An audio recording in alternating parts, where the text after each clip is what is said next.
Shalom, all praises to Yahweh, Ba'ashem, Yahushua, Ba'ashem, Rakah, Kadash, double honors unto the apostles and elders of Great Millstone, rule well, and shalom to the whole full elect. This video is going to be entitled, Satan Knows Who You Are. Alright, and I'm going to jump right into this, being 1 Peter 5 and 8. Be sober, be vigilant, because your adversary, the devil, as a roaring lion, walketh about, seeking whom he may devour. Okay? Now, I'm going to read this again and go into some points. Be sober, be vigilant. How are you to be sober and be vigilant? Is that by not drinking alcohol? Or is that by buying a pair of binoculars and living in a watchtower? No, that's basically talking about going into the Word and learning these scriptures through and through, getting 100% truth from the only place where you can find it, where Yahweh, Ba'ashem, Yahushua, Ba'ashem, Rakah, Kadash is dealing with, being the apostles of Great Millstone. GMS is where you will find the truth in its purest form. Okay, none of these other camps have it.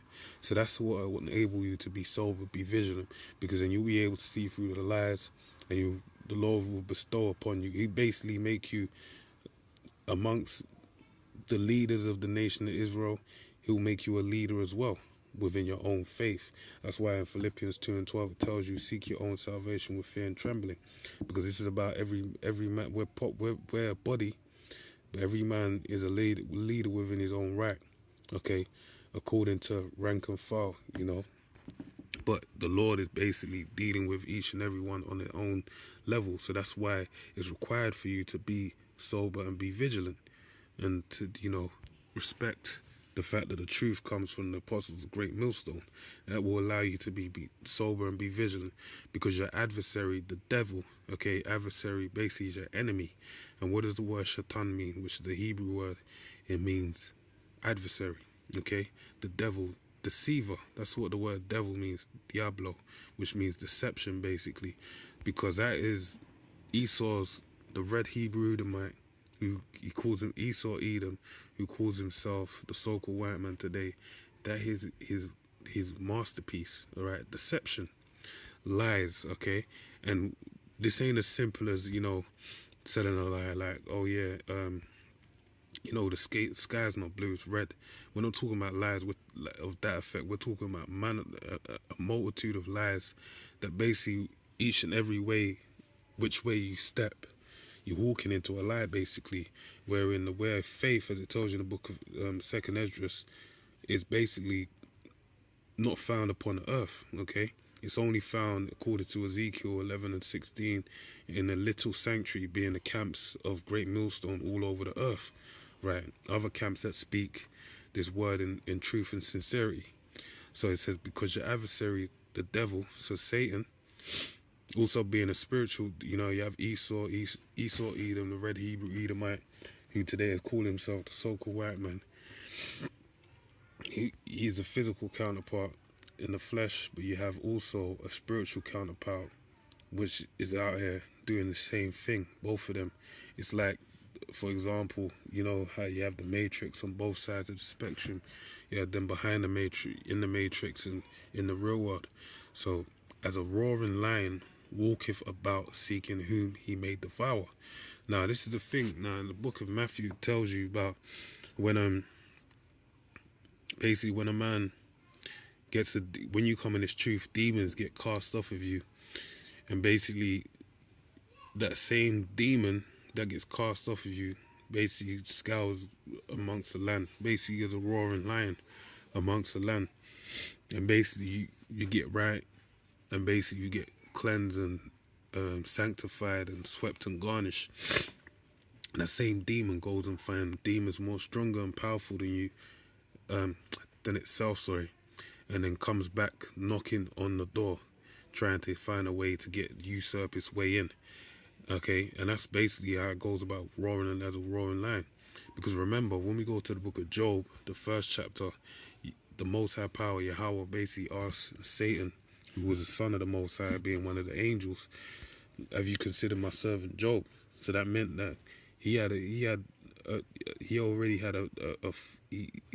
informed himself of Job. He was looking at Job and thought, you know, if I could have a moment with him I could show the Most High power, Yahweh, that this guy and everything he's making him out to be. And that's why he said it to him. He said he's only righteous because you have a hedge around him. Basically, you ain't allowing me to touch him. All right? So the Most High let him get touched. And then guess what happened? All right? He maintained his faith. And then on another occasion, on both occasions, he maintained his faith. And the second time, his woman started, basically talking ill of the Most High power. All right?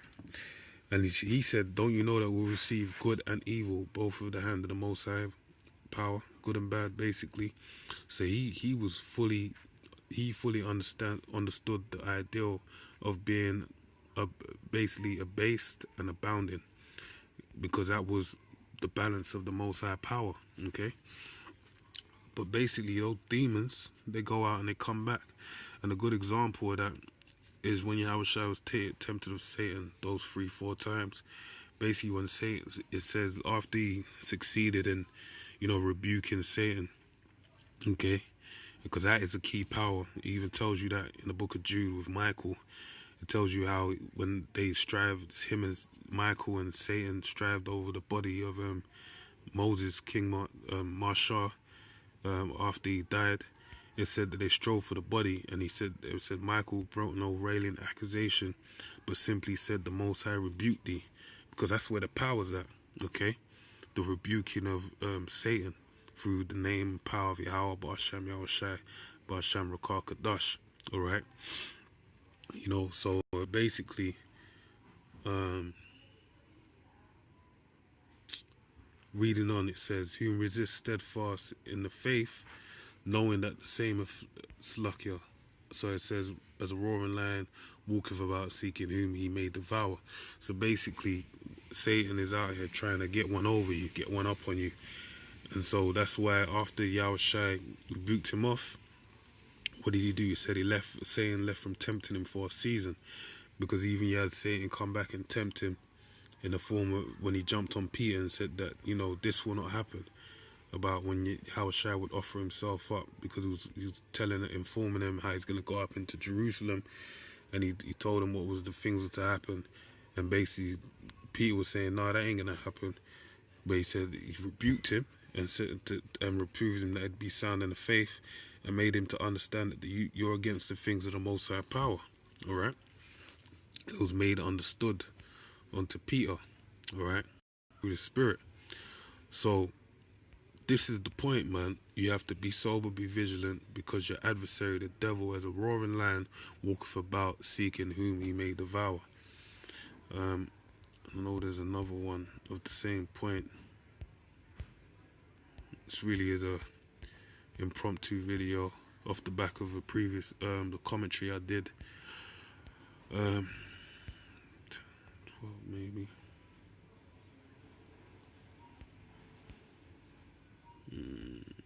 Bear with me. This is what Job said. Job 10:16. For increaseth thou huntest me as a fierce lion, and again thou showest thyself marvelous upon me. Alright? This is really, Satan is he understood that Satan was pursuing him like a fierce lion, and he was showing the demons were being marvelous, against Job, man. But really, this is all part of the trial of your faith, all right? I'm thinking, I'm drawn between two scriptures. I'll go here first.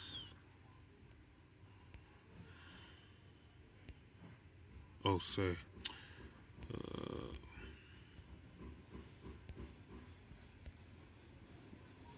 It was definitely an egg. Okay. It's lucky, man. Brain is running a bit slower than usual. It's Ephesians 6:10. Finally, my brethren, be strong in the Lord and in the power of his might. Put on the whole armor of Yahweh, that ye may be able to stand against the wiles of the devil. So this is what's gonna, as we've read about, Satan is out here trying to pursue you and basically take you out of faith, plunder your faith. All right. It says we're told to put on our whole armor. It tells that we got to be strong in His power and His might. We have to basically be faithful in the name of Yahweh Bar Shem Yahweh Shai. Okay. Verse 11, put on the whole armor of Yahweh, that ye may be able to stand against the wiles of the devil. For we wrestle not against flesh and blood, but against principalities, against powers, against the rulers of darkness of this world, against spiritual wickedness in high places.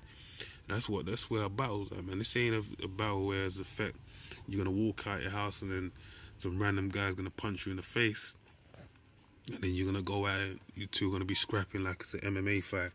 No, this is where you're gonna be walking down the road and you're gonna have a demon, because it tells you that in the book of Revelations how that the accuser of our brethren, being Esau Edom, the red Hebrew Edomite, who today calls himself the so-called white man, basically has his priesthood, his satanic priesthood, making prayers against us, making sacrifice against us, to hope in the hopes that he will empower himself and subdue us and stop our mouths, basically.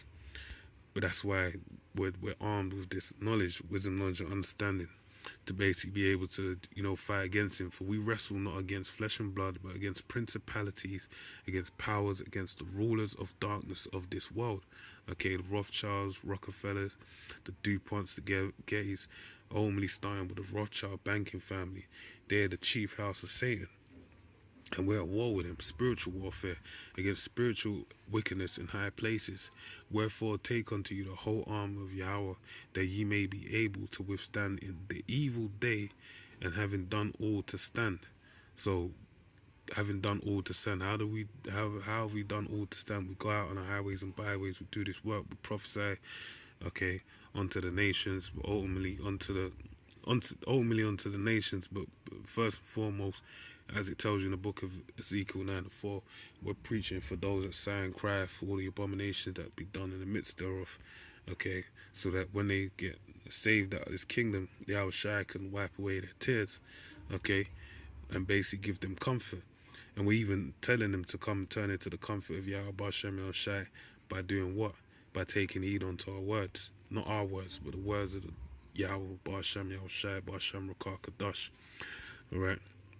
Stand therefore, having your loins girt about with truth, and having on the breastplate of righteousness, and your feet shod with the preparation of the gospel of peace. Above all, taking the shield of faith, because faith is what is going to shield you against any form of demon. Like any time a demon comes knocking, your faith is going to shield you. And what is the show of your faith? Your understanding in the word, because it tells you, which I'm going to quickly get to build upon that point. Okay. Yeah. This is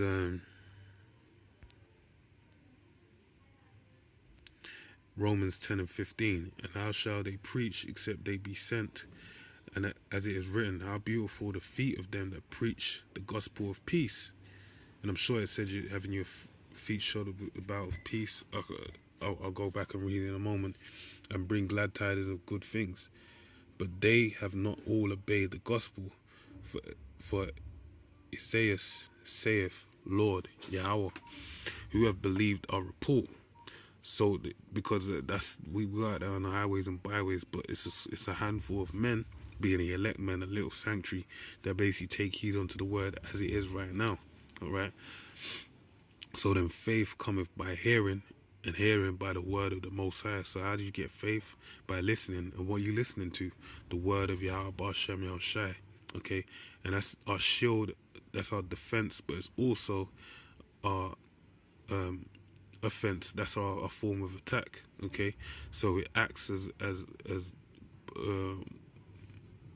both a shield, and also as it shows you there's actually a term to basically say that, but it's like a counter-attack, you could say, because you know how a counter-attack, you basically defend and then you attack, the word is like the ultimate form of weaponry, man, because it forms as you know, it doubles up as a form of counterattack that defends against any ill intent, and also reacts and cuts at that ill intent. Okay, I know there's probably a term for that, but it both will defend you and attack for you. Okay, so reading on.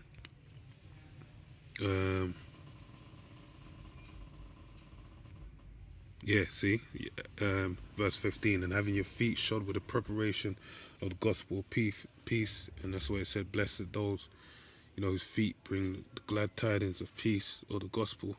Above all, taking a shield of faith, wherewith ye shall be able to quench all the fiery darts of the wicked. That's right, as Yahweh Shai did. He used his faith in Yahweh Bashem El Shai to quench in Yahweh, the Most High Power, to basically quench all the fiery darts of the wicked, basically anything Satan said against him, and take the helmet of salvation, okay, and the sword of the Spirit, which is the word of Yahweh. Okay, so you take the sword of the Spirit, okay, which is the word of the Most High Power. All right, so that's what's gonna basically defend us and preserve us unto that last day. And it said the helmet of salvation, and ultimately, that's going to preserve you. Praying always with all prayer and supplication in the Spirit, and watching thereunto with all perseverance and supplication for all saints. Okay? So with that, man, I pray you edified. Shalom.